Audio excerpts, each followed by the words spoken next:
आज का हमारा पाठ है गुरु नानक देव। गुरु नानक देव जी के बारे में जानने से पहले हम थोड़ा सा उनके बारे में ये जानेंगे कि इनको निर्गुण भक्त कवि क्यों कहा जाता है। देखिए, हिंदी साहित्य का काल विभाजन और नामकरण 4 नामों से किया गया है।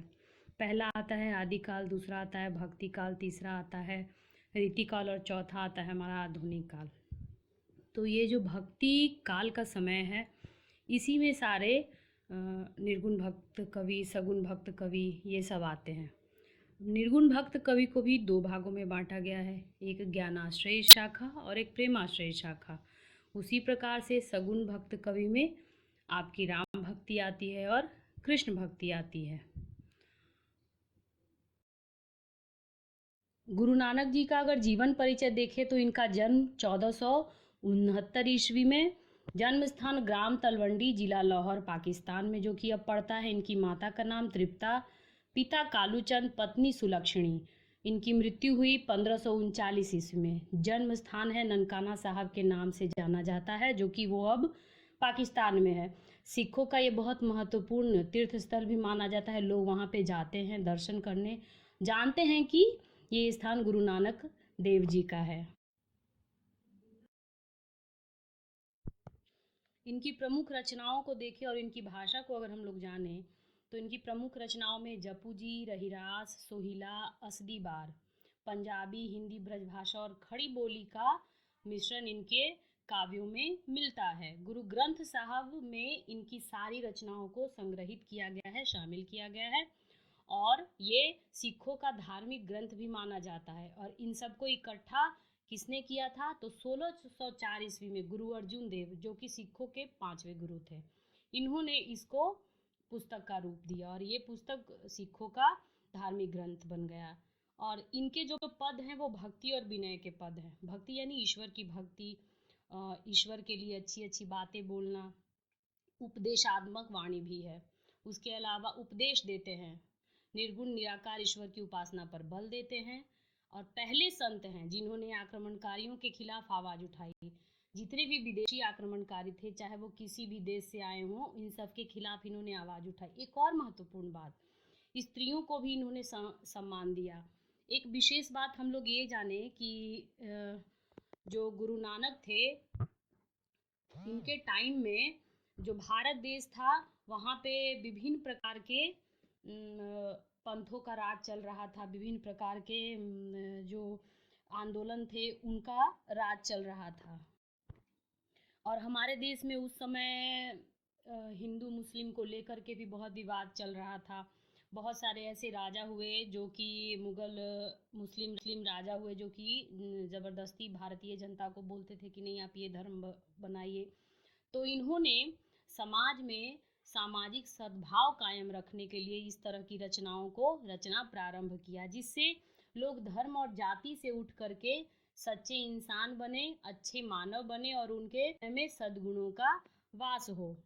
गुरु नानक देव जी लगभग कबीर के जैसे ही रचनाएं करते हैं, पर कबीर की बानी को अगर हम देखें तो उसमें तीखापन अधिक है। वो धर्म और जाति के खिलाफ खुलकर बोलते हैं, उनका विरोध करते हैं। वहीं इनकी रचनाओं में थोड़ा माधुर्य है, नाम का महत्व देखा गया है, गुरु महिमा को अत्यंत महत्वपूर्ण बताया गया है। जाति पाति का भी विरोध किया गया है, पर मार्मिक ढंग से किया गया है। उसके बाद सत्य, अहिंसा, परोपकार, ये सब पे भी विशेष रूप से बल दिया गया है। इनकी जो रचनाएं हैं उनको पढ़ के हमें गहरी शांति मिलती है, शीतलता प्रदान होती है।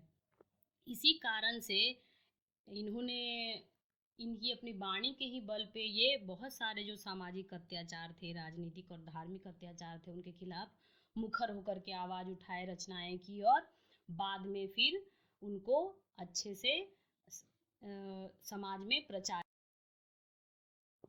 गुरु नानक देव जी सिख धर्म के प्रवर्तक भी माने जाते हैं, और सिख धर्म के प्रवर्तक होने के नाते वो सिखों के प्रथम गुरु हैं। सिख धर्म में अब तक 10 गुरु हैं, जिनकी यहाँ पे मैंने तस्वीरें लगाई हैं। और मुख्य रूप से ये निर्गुण भक्ति धारा में भी ज्ञानाश्रयी शाखा के कवि थे। ज्ञानाश्रय शाखा से मेरा तात्पर्य निर्गुण भक्ति धारा में दो भाग हुए, एक सगुण भक्ति और निर्गुण भक्ति। तो सगुण भक्ति में भी राम भक्ति काव्य और कृष्ण भक्ति काव्य हुए, वो भी दो भाग में बट गए। उसी प्रकार से निर्गुण भक्ति धारा में भी दो भाग बटे, एक ज्ञानाश्रय शाखा और एक प्रेमाश्रय शाखा आती है। ज्ञानाश्रय शाखा में कबीर हो गए, रहीम हो गए, फिर आपके रैदास जी हो गए, उसी तरह से आपके गुरु नानक जी हो गए, गुरु गोविंद सिंह हो गए, जो कि ज्ञान के माध्यम से ज्ञान की जो बातें हैं वो काव्य रूप दे करके समाज को शिक्षा देते हैं, उपदेश देते हैं। और प्रेम मार्गी शाखा में ईश्वर से प्रेम करके, भक्ति करके आप ईश्वर के सानिध्य को प्राप्त कर सकते हैं, ऐसा वो भक्ति करते हैं, जिसमें आप लोगों ने रसखान को आगे पढ़िएगा, रसखान के बारे में वो भी है। आपकी पाठ्य पुस्तक में इनके दो पद संग्रहित हैं, दो पद पढ़ना है आप लोग को।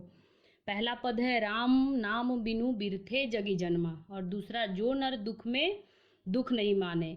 इसमें राम के नाम का गुणगान बताया गया है प्रथम पद में, और बताया गया है किस तरह से राम नाम रूपी गुण को अपने हृदय में धारण करके व्यक्ति इस संसार में जितने भी मोह माया के जंजाल हैं उससे मुक्त हो सकता है। वहीं दूसरे पद में मुक्ति का रास्ता किस तरह से आप पहुंच सकते हैं वहां तक ये समझाने का प्रयास किया गया है, जो नर दुख में दुख नहीं माने पद के माध्यम से।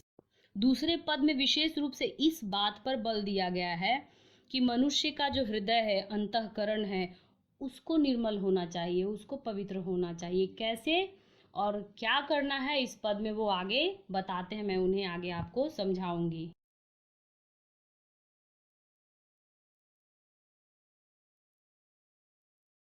अब हमारा पहला पद यहाँ पे प्रारंभ हो गया है। इसमें पद का शीर्षक है राम नाम बिनु बिरथे जगी जन्मा। यहाँ बिनु का मतलब बिना, बिरथे यानी व्यर्थ, जग यानी ये जग संसार, जन्मा यानी जन्म लेना। तो संत कवि नानक देव जी कहते राम नाम के बिना इस जग में जन्म लेना व्यर्थ है, बेकार है। किस प्रकार बेकार है? राम नाम के बिना हम विष खाते हैं, विष ही बोलते हैं। अब ये बात ध्यान देने वाली है कि राम नाम का मतलब वो राम नाम से नहीं है कि राम राम जप रहे, नहीं। राम प्रतीक है आपके सच्चे हृदय का, वो सच्चा हृदय जिसमें व्यक्ति के मन में दूसरे व्यक्ति के लिए कोई घृणा ना हो, द्वेष ना हो, जलन ना हो, ईर्ष्या ना हो। आप दूसरे व्यक्ति के लिए अपने मन में प्रेम को संजोएं, उसके लिए परोपकार की भावना रखें, उसके लिए मीठा बोलें, उसको मुसीबत में सहायता करें। ये सब गुणों का होना आवश्यक है। अगर जिस व्यक्ति में ये सारे गुण नहीं पाए जाते हैं, देखिएगा वो जब भी बोलेगा वो व्यक्ति हमेशा विष के समान ही बोलेगा, जो हमेशा दूसरों को नुकसान पहुंचाएगा, और साथ ही साथ उस बोली से उस व्यक्ति को भी नुकसान विष के समान बोलता है। इसलिए व्यक्ति को हमेशा मीठा और सरल भाषा बोलनी चाहिए, सच्चे हृदय से बोलना चाहिए। फिर कहते हैं कि राम नाम रूपी सद्गुणों के बिना हमारी बुद्धि निरर्थक है, यानी कि हमारी जो बुद्धि है वो बेकार है। पुस्तक पढ़ने लोग क्या करते हैं, बहुत सारी पुस्तकें पढ़ते हैं, व्याकरण और वेद पुराण पे चर्चा करते हैं, कहते हैं कि हम इतना जानकार हैं, पर जब बात आती है वही सच्चे हृदय की, तो वहाँ पे वो सब कुछ अपना ज्ञान भूल जाते हैं और भेदभाव करना शुरू करते हैं। तुम फलाने धर्म के हो, तुम फलानी जाति के हो, तुम अमीर हो, तुम गरीब हो, तुम हमसे नीचे हो, तुम हमसे ऊपर हो, ये सब भावना आ जाती है। साथ ही साथ लैंगिकता की भी भावना से ग्रसित होते हैं कि एक पुरुष है वो शक्तिशाली है तो एक महिला को भी वो अपने समान नहीं समझता, उसको इज्जत मान सम्मान नहीं देता, गरीबों दरिद्रों की सहायता नहीं करता। तो ये सब गुण अगर किसी व्यक्ति में नहीं है तो व्यक्ति का जीवन ही बेकार है। उसके अलावा फिर वो हिंदू मुसलमान दोनों पे चोट करते हुए कहते हैं कि संध्याकालीन उपवास से भी कोई फर्क नहीं पड़ता है। आप दिन भर भूखे रहते हैं, रमजान करते हैं, और शाम में आप फिर उस उपवास को तोड़ते हैं, और तोड़ने के बाद फिर वही सब बात आप बोलते हैं, वही सब आप काम करते हैं, सब आप घृणा की बात करते हैं। लोग को जो लोगों को प्रेम करना चाहिए, जिनकी सहायता करनी चाहिए, वो करते नहीं और उनमें भेद करना प्रारंभ कर देते। तो ऐसे उपवास का क्या काम? वो उपवास भी हमारे लिए बेकार है। यानी कि हमें सच्चे मन से, सरल हृदय से ईश्वर को स्वीकार कर उनके राम नाम रूपी गुण को, सद्गुण को अपनाना चाहिए। फिर वो बोलते हैं कि इससे हमें क्या प्राप्त होगा, इससे हमें मुक्ति और शांति प्राप्त होगी। व्यक्ति के पास बहुत ज्ञान हो जाता है, बहुत पैसा हो जाता है, पर उसके मन में जो बसना चाहिए, उसके मन में जो स्नेह होना, हृदय की कोमलता होनी चाहिए, जो मार्मिकता होनी चाहिए, मानवता होनी चाहिए, वो है नहीं, तो वो आदमी सही मायने में बेचैन रहेगा। वही हाल होता भी, हम अक्सर देख सकते हैं ये चीज़ हमारे, अगर आज के संदर्भ में देखें तो ये एकदम सही बात है कि वैसे लोग कभी शांति नहीं पाते हैं और मुक्ति के लिए छटपटाते रहते हैं, और वही लोग सांसारिक मोह माया जंजाल में उलझकर अंत में मर जाते हैं। इंसान को ऐसा व्यक्ति बनना चाहिए जो खुद का जीवन तो प्रकाशमय करे ही साथ अपने आसपास के लोगों का भी जीवन प्रकाशमय करे, जिस प्रकार से गुरु नानक देव जी ने किया था। फिर गुरु नानक देव जी ये कहते हैं, गुरु के सद्वचन व वाणी से प्राप्त राम नाम रूप ज्ञान द्वारा हम निश्चल मन से कीर्तन कर संसार की यातनाओं से मुक्ति पा सकते हैं। हम जानते हैं कि गुरु हमारे लिए कितना महत्वपूर्ण होता है। मैंने पहले ही बताया था कि गुरु महिमा का भी इन्होंने बहुत बखान किया, यानी कि हमें कौन बताता है, गुरु बताता है कि आपके लिए ये ज्ञान अच्छा है, ये ज्ञान अच्छा नहीं है। तो गुरु जब हमें ये ज्ञान दे दे कि आपके लिए सद्गुण, भगवान राम का कीर्तन, गोविंद का कीर्तन, ईश्वर का कीर्तन करने से कितने फ़ायदे होते हैं, अगर जब ये ज्ञान हमें उनसे प्राप्त हो जाता है तो उस ज्ञान से ही हम अपने हृदय को निश्चल और पवित्र बना करके कीर्तन करते हैं, तो इन संसार में जितने भी जंजाल हैं, यातनाएं हैं, उससे हम मुक्ति पा सकते हैं। अब इसका हम लोग काव्य रूप अगर देखें, काव्य रूप देखें अगर कवि का, तो इसमें कवि की भक्तिपूर्ण अभिव्यक्ति हुई, यानी कि कवि ने ईश्वर की भक्तिपूर्ण अभिव्यक्ति की है, एकदम भक्त हो गए हैं कवि ईश्वर के। फिर साथ ही साथ राम नाम से तात्पर्य क्या है, राम नाम से तात्पर्य स्नेह से है, सुकर्म से है, दया, करुणा और भ्रातृत्व यानी भाईचारे की। इसी पद का अगला हमारा जो पद है, पंक्ति है, वो है, दंड कमंडल शिखा सूत धोती, तीरथ गवनु अति भ्रमनु करे, राम नाम बिनु शांति ना आवे, जपी हरि हरि नाम सुपारी पावे। ध्यान देंगे कि हम लोग इसमें पंजाबी भाषा भी मिश्रित है, ब्रजभाषा भी मिश्रित है, और खड़ी बोली का भी कहीं कहीं मिलता है शब्द। तो इसका भावार्थ बताते हुए गुरु नानक देव जी बोलते हैं कि धार्मिक बाहरी आडंबर, यानी धार्मिक बाहरी आडंबर हम लोग दिखावा करते हैं ना, मंदिर में जाते हैं, चढ़ावा चढ़ाते हैं, धूप अगरबत्ती दिखाते हैं, दूध ढारते हैं, फल फूल चढ़ाते हैं, ये सब हम लोग करते हैं। तो इस पे ध्यान दिलाते हुए कहते हैं कि दंड कमंडल, अब जैसे कोई बोलता है व्यक्ति कि नहीं हम बहुत विद्वान हैं और दंड कमंडल चोटी ये सब बढ़ा के जनेऊ धारण करके तीर्थ यात्रा करने पे बल देता है और बोलता है कि नहीं इससे जीवन में शांति मिलेगी, तो गुरु नानक देव जी कहते हैं नहीं, इससे शांति नहीं मिलेगी, ये तो बाहरी दिखावा है, ये आपके बाहर के शरीर को दिखा रहा है कि भाई आपने एक सात्विक जीवन अपना लिया है, आपके बाहर को देखने से लग रहा है, पर आपका अंदर का हृदय कैसा है ये कैसे पता चलेगा। आपने आज तक कितनों लोगों की सहायता की, आपने आज तक कितनों को जीवन के जंजालों से मुक्ति दिलाई, आज़ादी दिलाई, साथ ही साथ आपने कितने गरीब की सहायता की, आपने समाज के कल्याण के लिए कौन कौन से काम किए। तो ये सब बाहरी जो हमारा दिखावा है उससे नहीं पता चलता, ये आपके हृदय की जो सच्ची हृदय की जो भावना है उससे पता चलता है।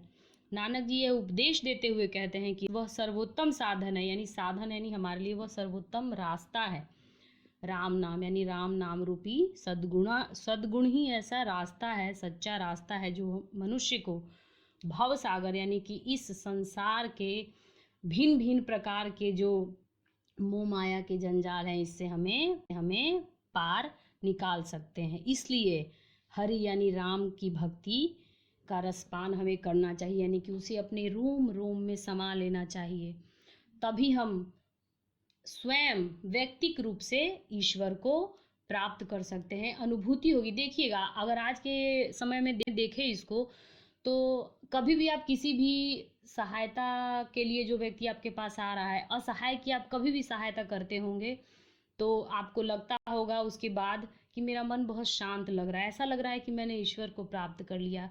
एक दो चार आदमी को अगर आप मदद कर देते हैं और बदले में वो आपको बहुत सारा आशीर्वाद देते हैं, बहुत सारा प्रेम और स्नेह देते हैं, तब आपको एहसास होता है कि आपने कितना बड़ा काम कर लिया। तो वो जो एहसास है, वो जो अनुभूति है, वही ईश्वर है, वही हरि है, क्योंकि वह हमें नहीं सिखाता है कि तुम भेद करो, वह यह सिखाता है कि तुम भेद नहीं करो, क्योंकि वो हमारे अपने लोग हैं। और इसी से हमें शांति और मुक्ति मिलेगी, और इसी से हम ईश्वर को प्राप्त। ईश्वर क्या है? ईश्वर हमारे लिए मन की शांति है। तो नानक जी की एक और बात है, नानक जी जब स्वयं इसके बारे में बोलते हैं कि जब मैंने इस भक्ति का रसपान किया, जब मैंने इस भक्ति को जाना, तो मैं इसे पा करके परम कृतार्थ हो गया, यानी कि वो ईश्वर को प्राप्त कर लिए। वो अपने जीवन में इस तरह का काम करते रहते थे, बहुत ज़्यादा सबकी सहायता करते थे, मदद करते थे। अब ये दूसरा है कि जो नर दुख में दुख नहीं माने, दूसरा जो उनका पद है, जो नर दुख में दुख नहीं माने, सुख स्नेह अरु भय नहीं जाके, कंचन माटी जाने, नहीं निंदा नहीं अस्तुति जाके, लोभ मोह अभिमाना, हरस शोक ते रहे नियारो, नाही मान अपमाना। अब इसका भावार्थ क्या है? इसमें क्या कह रहे हैं इस पद में गुरु नानक जी? हमें ये सीख दे रहे हैं, यानी शिक्षा दे रहे हैं, बता रहे हैं, उपदेश दे रहे हैं कि दुनिया में कोई भी व्यक्ति हो, अगर उसे दुख हो रहा है या अपना दुख हो रहा है, तो वो दुख को दुख नहीं मानता, उसके लिए दुख कोई मायने नहीं रखता। उसी प्रकार से अगर उसे सुख है तो भी उसको कोई फर्क नहीं पड़ रहा है, यानी कि सुख और दुख में वो बिल्कुल एक जैसा व्यवहार रखता है, एकदम उदासीन रहता है। अगर दुख है तो है, सुख है तो है, इससे क्या फर्क पड़ता है? ना दुख में हमको दुखी होना है, ना सुख में हमको खुश होना है, एकदम एक समान भावना रखनी है। उसी प्रकार से प्रेम और भय जिसके लिए एक समान है, यानी प्रेम से भी उसको कोई फर्क नहीं पड़ रहा है, और भय से भी, यानी उसे डर से भी कोई फर्क नहीं पड़ रहा है। कोई उसको अगर प्रेम कर रहा है तब भी कोई बात नहीं, अगर कोई डरा रहा है या वो डर रहा है तो भी कोई बात नहीं, एक समान वो अपना चरित्र रखता है। कंचन और मिट्टी जिसके लिए समान है, कोई उसमें अंतर या भेद नहीं है। कंचन यानी सोना। तो मान लीजिए कोई व्यक्ति के पास बहुत सोना है और किसी के पास सोना नहीं है, या उसके पास बहुत सोना है या फिर नहीं भी है, तो दोनों ही स्थिति में वो एक सा व्यवहार रखता है। उसके लिए न ज़्यादा पैसा मायने रखता है, न गरीबी मायने रखती है, उसके लिए सब भावनाएं एक समान है। उसके जीवन में अगर कोई सुख आ रहा है, खुशी आ रही है, शोक आ रहा है, तो उसको भी वो अलग नहीं मानता है, वो भी उसके लिए एक समान है। और अगर उसको अपनी कोई उसकी निंदा कर रहा है और कोई उसकी प्रशंसा कर ले, तो उसके लिए निंदा भी उतना ही महत्वपूर्ण है जितना कि प्रशंसा। वो दोनों में अपने आप को एक ही मानता है। फिर मान अपमान, कोई उसका मान सम्मान कर रहा है, कोई उसको अपमानित कर दे रहा है, तो उससे भी उस व्यक्ति को, उस नर को कोई फर्क नहीं पड़ रहा है। वो व्यक्ति इस तरह के विचार को रखने वाला, इस तरह के व्यवहार को रखने वाला व्यक्ति ही गुरु की कृपा का पात्र होता है, ऐसा गुरु नानक देव जी कह रहे हैं। अब जब गुरु की कृपा उसको मिल गई, यानी कि गुरुदेव जब समझ ली कि नहीं, इस व्यक्ति में ये सारे गुण भरे पड़े हैं, तो वो व्यक्ति गुरु की कृपा पाता है और गुरु का ज्ञान उसको उसके बाद प्राप्त होता है। और जब गुरु रूपी ज्ञान हमें पाया है, तो आराम से हम गोविंद यानी कि ईश्वर से मिल सकते हैं, उससे एकाकार हो सकते हैं, और इसका सौभाग्य हमें प्राप्त होगा, क्योंकि हमारे लिए किसी भी स्थिति में, परिस्थिति में एक समान व्यवहार करना है। और जब हम बिल्कुल शून्य हो जाएंगे अपने किसी भी प्रकार के सुख दुख में, मान अपमान में, कंचन मिट्टी में, या फिर शोक में, या फिर खुशी में, प्रेम में, भय में, जब हम हमारी स्थिति एक जैसी रहेगी, तब हमें ईश्वर की प्राप्ति होगी, अनुभूति होगी, और इसका सौभाग्य हमें प्राप्त होगा। अब इसमें महत्वपूर्ण बात है इसका जो काव्य का अगर रूप देखें, तो अंतःकरण की निर्मलता पर इसमें गुरु नानक देव जी ने बल दिया है, यानी कि मनुष्य का जो हृदय है वो निर्मल होना चाहिए। निर्मल यानी कि उपर्युक्त जितनी भी बातें हैं, भावनाएं हैं, अगर वो उसे परे है, तो उसी के हृदय में गोविंद निवास करते हैं, उसी के हृदय में गोविंद निवास करते हैं, और वो अपने गोविंद यानी ईश्वर से एकाकार होने का सौभाग्य प्राप्त कर। अब हमारा अंतिम जो पद है वो है, जो नर दुख में दुख नहीं माने का, कि आशा मनसा सकल त्यागी, कै जग तैं रहे निराशा। तो इस प्रकार से इसमें जो कुछ शब्द हैं जो समझना मुश्किल है तो उसका शब्दार्थ मैंने यहाँ पे लिख दिया है। अब हम लोग इसके भावार्थ को समझते हैं। प्रस्तुत पंक्ति में संत कवि नानक जी कहते हैं कि जिस व्यक्ति ने आशा, आकांक्षा और सांसारिक मोह ममता का त्याग कर दिया हो, जिसके जीवन से काम क्रोध दूर हो, उसी के शरीर में अंतरात्मा में ईश्वर निवास करते हैं या ईश्वर का निवास होता है। अब इसको कैसे समझा रहे हैं, वो एक उदाहरण देके समझा रहे हैं। कहते हैं कि जैसे दो अलग अलग ग्लास में अगर हम पानी रखते हैं मान लीजिए, और उन दोनों पानी को एक में मिला देते हैं, एक ग्लास में मिला देते हैं, तो क्या दोनों अलग अलग पानी को हम पहचान सकते हैं ये उस ग्लास का पानी है, ये उस ग्लास का पानी है? नहीं, पानी मिलकर एक हो जाता है, यानी एक पानी बन जाता है। उसी प्रकार से नानक देव जी कहते हैं कि जब नानक यानी भक्त, गोविंद यानी ईश्वर, तो जब भक्त और ईश्वर एक हो जाते हैं, मिल जाते हैं, तो उनमें कोई भिन्नता नहीं रह जाती है, कोई अंतर नहीं रहता है और उसे कोई पहचान भी नहीं सकता है उस अंतर को, क्योंकि भक्त और भगवान एक हो जाते हैं। भक्त के जब हृदय में ही ईश्वर बस गए हैं, उनकी आत्मा में बस गए हैं, तो फिर उनको कहीं और ढूंढने की क्या ज़रूरत है? स्वयं में वो ईश्वर हैं और स्वयं में वो भक्त हैं। उनको ये दुनिया के बाहरी जो आवरण है इससे कोई फर्क नहीं पड़ता है। इस स्लाइड में मैंने पूरा इस कविता का सारांश लिख दिया है। इसको आप लोग ध्यानपूर्वक पढ़ लीजिएगा और अपने लिए जो आपका नोट्स बन रहा होगा उसमें आप इसको ऐड कीजिएगा। उसके अलावा आशा करती हूँ कि जितना भी अभी तक मैंने इस काव्य को आपको समझाया है आपको समझ में आ गया हो। तो अगर आपको ये वीडियो पसंद आया है तो प्लीज़ लाइक करें, सब्सक्राइब करें, कमेंट करें।